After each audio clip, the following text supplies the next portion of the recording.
दोस्तों नमस्कार, मैं हूं आपका दोस्त रामपाल और आप देख रहे हैं अपना यूट्यूब चैनल इन्फ्रा एजुकेशन। आज अपनी इस स्टूडियो में पाइथागोरियन ट्रिपलेट के बारे में आपको बताने वाले हैं। ट्रिपलेट क्या होता है सबसे पहले इसे जान लेते हैं। ट्रिपलेट का किसी संपूर्ण त्रिभुज में त्रिभुज की तीनों भुजाओं की माप की अनुपात को ट्रिपलेट कहते हैं। ठीक है, अब ट्रिपलेट ज्ञात करने के बारे में जान लेते हैं। कैसे ट्रिपलेट ज्ञात करेंगे। किसी त्रिभुज कोई त्रिभुज दिया होगा, उसकी एक भुजा यदि आपको पता है तो अन्य दो भुजाओं की माप क्या होगी, उनके बीच का अनुपात क्या होना चाहिए, ये मैं आपको बताने वाला हूँ। तो यहाँ पे देखते, मान लीजिए कोई एक भुजा है, यदि मान लीजिए हम किसी एक भुजा की, इसकी भुजा 3 मान लीजिए 3 है, यदि 3 एक भुजा की माप यदि 3 है, मान लीजिए ये, यदि एक भुजा की माप 3 है तो अगली दो भुजाओं की माप ज्ञात करने के लिए हमें क्या करना है, थोड़ा सा ये ध्यान रखना है कि जो भी नंबर दिया होगा, पहला नंबर, अन्य दो नंबर हमें ज्ञात करने हैं, तो पहला नंबर जो दिया होगा उसे देखना है कि वो सम है कि विषम। सम अर्थात इवन नंबर या ऑड नंबर। तो यदि विषम है, ऑड नंबर है, इसके लिए हमें क्या करना होगा, इसका क्या कर देंगे, नेक्स्ट स्टेप में इसका वर्ग कर देंगे, 3 का वर्ग कर देंगे और इसमें से 1 का आप क्या करेंगे, माइनस कर लेंगे और उसके बाद इसमें 2 से भाग देना। अब इसके बाद अगला स्टेप तीसरा ज्ञात करना होगा, क्या होगा, 3 का वर्ग करेंगे और इसमें 1 जोड़ना है आपको, 2 से भाग देना है। ठीक है, अभी क्या करना, मान लीजिए 3 है, अब इसमें 3 का वर्ग करेंगे, 3 का वर्ग 9, 9 में से 1 माइनस करेंगे, आप कितना होगा 8, 8 का आधा करेंगे तो यहाँ हो जाएगा 4, क्या हो गया 4 हो गया ये। अब इसके बाद यहाँ पे देख लेते हैं, तो 3 का वर्ग कीजिएगा 9, 9 में 1 जोड़ेंगे 10 और 10 का आधा कर दीजिएगा तो 5। इस प्रकार से मुजुबानी ओरली आप इस तरह से सॉल्व कर सकते हैं, निकाल सकते हैं ट्रिपलेट। यदि एक 3 है तो अगला जो अनुपात बन के आएगा 3 4 5, ये निकल के आ गया कि सबसे छोटा जो ट्रिपलेट अनुपात है 3 4 और 5 हो गया। मान लीजिए अगला भी यदि किसी अन्य की बात में, मान लीजिए यदि कोई 8 ले लेते हैं, यदि 8 है मान लीजिए, अब इसके बाद एक नंबर पता है 8 जो कि इवन नंबर है, अगले दो ट्रिपलेट क्या होंगे, अगले दो अनुपात क्या होंगे उन भुजाओं के। ठीक है, ये क्या है, ये एक संपूर्ण त्रिभुज है, इसमें क्या होता है, कर्ण का वर्ग शेष दोनों भुजाओं के वर्गों के योग के बराबर होता है। ठीक है, तो वो अनुपात जो निकल के आता है उसे पाइथागोरियन ट्रिपलेट कहते हैं। ये पाइथागोरियन प्रमेय के अनुसार वही है, ये उन्हीं का अनुपात है, उन भुजाओं के, तीनों भुजाओं के जो है मान का अनुपात है। तो यहाँ पे अनुपात का ये मान दिया हुआ है, तो अब हमें क्या करना है, नेक्स्ट यदि संख्या 8 लेनी है तो 8 क्या करेंगे, 8 लेनी है। अब अगली संख्या क्या होगी, ये क्या है, इवन नंबर है, इवन में क्या करते हैं, इसका आधा कर देंगे, 8 का आधा कर देंगे 2 से, इसका आधा कर देंगे, आधा करने के बाद क्या करेंगे, इसका वर्ग करके 1 घटा देंगे और दूसरा स्टेप लेंगे, जो तीसरी संख्या लेंगे, तीसरा ट्रिपलेट बनाएंगे, इसमें क्या करेंगे आप 8 का आधा करेंगे और उसका वर्ग करके 1 जोड़ देना है आपको। ठीक है, अब यहाँ देखिए ये हो गया 8, 8 का आधा करेंगे तो 4, 4 का वर्ग कीजिएगा 16, 16 में से 1 घटाएंगे क्या हो जाएगा 15 और यहाँ 8 का आधा करेंगे 4, 4 का वर्ग करेंगे 16, 16 में जोड़ेंगे 17।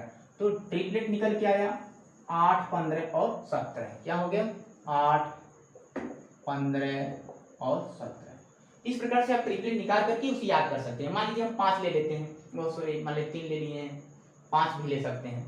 यदि 5 ले लेते हैं, कोई एक 8 नंबर ले लेते हैं 5, अब 5 के बाद क्या लिखें, 5 के बाद दूसरे जो दो ट्रिपलेट होंगे वो क्या होंगे, तो 5 ये क्या है, ऑड नंबर है, विषम संख्या है। तो हमें क्या करना है, विषम संख्या में क्या करते हैं हम, 2 इसका विषम संख्या, इसका वर्ग कर देंगे, 5 का वर्ग 25, 25 में से आप क्या करेंगे 1 घटा लेंगे तो क्या बनेगा 24, 24 का आधा करेंगे तो क्या हो जाएगा 12, 24 वैसे डायरेक्टली हम ओरली कर रहे हैं 12। अब इसके बाद क्या करेंगे, फिर इसका 5 का वर्ग करना है तो 5 का वर्ग करेंगे 25, अब इसे यहाँ पे एक बार माइनस करते हैं कि हाँ एक बार प्लस करना होता है 25, और उसके बाद क्या होगा 25 में 1 जोड़ देंगे 26, 26 का आधा करेंगे तो क्या हो जाएगा 13। तो ये ट्रिपलेट निकल के आया 5 12 13। तो आप यहाँ 5 12 13 भी लिख सकते हैं, मान लीजिए यहाँ लिख देते हैं ये 5 12 13, एक मिनट, तो ये निकल के आएगा आपका 5 12 और 13। एक हमने निकाल लिया है 8 15 और 17 निकाल लिया है। और क्या निकाल सकते हैं, 7 का भी निकाल सकते हैं। मान लीजिए विषम संख्या कोई ले लेते हैं, 7 ले लेते हैं, 7 एक विषम संख्या 8 नंबर है। अगला आपको निकालना है 2 ट्रिपलेट निकालना है, समझ लीजिए, तो 2 निकालना है तो क्या हो जाएगा 2, 7 विषम है, तो विषम में क्या कर रहे हैं हम, सबसे पहले क्या कर रहे हैं, इसका वर्ग कर दीजिए, तो 7 का वर्ग क्या हो गया 49, 49 में से आप एक माइनस कर दीजिए और उसका आधा कर दीजिए। एक माइनस करेंगे 49 में से तो 48 हो जाएगा, 48 48, उसका आधा कीजिएगा तो कितना हो जाएगा 24। और एक बार क्या करेंगे, इस 7 का वर्ग करेंगे और एक बार यहाँ माइनस करते हैं दूसरे में, तो तीसरे में क्या करते हैं प्लस कर लेते हैं। तो 7 का वर्ग कीजिएगा तो 49 में एक जोड़ेंगे 50, 50 का आधा करेंगे तो 25 हो जाएगा। तो ट्रिपलेट निकल गया 7 से कितना 7 24 25। तो आप यहाँ क्या लिखेंगे 7 24 25। इस प्रकार से ट्रिपलेट आप निकाल सकते हैं और लिख करके उसे याद कर सकते हैं। ठीक है, अब इसी के बाद अब मैं यदि आप कह रहे हैं यदि आपको मैं फार्मूले की बात कर लूँ इसी चीज को, तो ये मैं फार्मूला आपके सामने लिख दे रहा हूँ। आपको क्या करना है, आपको उसे ज्ञात करना है। मान लीजिए कोई इवन संख्या है, इवन मतलब सम नंबर होगा, सम संख्या होगा, तो उसमें क्या करना होगा, मान लीजिए कोई एक नंबर दिया होगा जैसे कि n दे दिया है, तो अगला क्या होगा दूसरा वाला जब ज्ञात करेंगे तो इसमें क्या करेंगे आप n/2 और उसके बाद -1 कर देंगे, n/2 करेंगे और उसके बाद जो आएगा उसका वर्ग करके -1 कर देंगे। और अगला क्या होगा यहाँ n/2 का वर्ग करेंगे और इसमें क्या करना होगा +1 कर देना। ये सम के लिए हो गया। मान लीजिए 8 नंबर ले लेते हैं, अर्थात कोई विषम संख्या होगी तो उसके लिए क्या करना होगा आपको, तो यहाँ एक संख्या दी होगी n, अगली संख्या बनाने के लिए क्या करेंगे विषम में n का वर्ग कर देंगे और उसमें से एक घटा करके उसका आधा करना है और यहाँ पे n का वर्ग कर दीजिएगा, एक जोड़ करके उसका आधा कर दीजिएगा।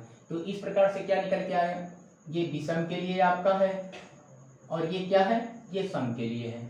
तो दोस्तों ये रहा ट्रिपलेट। आप इस प्रकार से ट्रिपलेट लिख करके याद कर सकते हैं और किसी भी त्रिभुज में यदि आपको एक भुजा पता होगी तो दो भुजाएं याद कर सकते हैं, या तीनों भुजाओं का माप दिया हो तो आप ये जान सकते हैं कि वह त्रिभुज समकोण त्रिभुज है कि नहीं। यदि वह ट्रिपलेट है तो समकोण त्रिभुज है। तो दोस्तों यदि आपको यह वीडियो अच्छा लगता है, हेल्पफुल लगता है, तो आप इस वीडियो को लाइक करें, शेयर करें और अपने चैनल को